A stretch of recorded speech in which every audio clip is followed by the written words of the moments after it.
आषाढी एकादशी निमित्तानं सुवर्णकार सोनार असोसिएशनच्या वतीनं 2 क्विंटल साबुदाणा उसळीचं वाटप। बुलढाणा उन्नती लाईव्हचे कार्यकारी संपादक हिम्मतराव आवले यांनी दिलेल्या सविस्तर माहितीनुसार आषाढी एकादशी हे हिंदू धर्मातील विशेषतः वारकरी संप्रदायासाठी महत्त्वाचं व्रत आहे। या दिवशी भगवान विष्णू योगनिद्रेत जातात आणि चतुर्मासाला सुरुवात होते। याच दिवशी पंढरपूर येथे लाखो वारकऱ्यांच्या दिंड्या पोहोचतात आणि विठ्ठल दर्शन घेतात।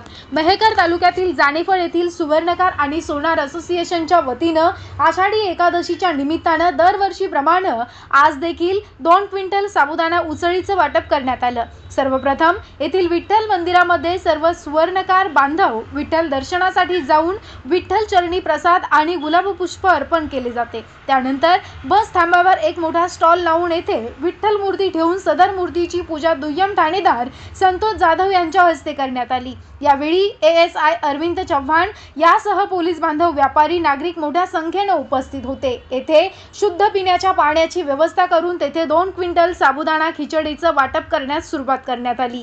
सुवर्णकार सोनार असोसिएशनच्या वतीनं असे विविध सामाजिक उपक्रम राबविले जात असतात।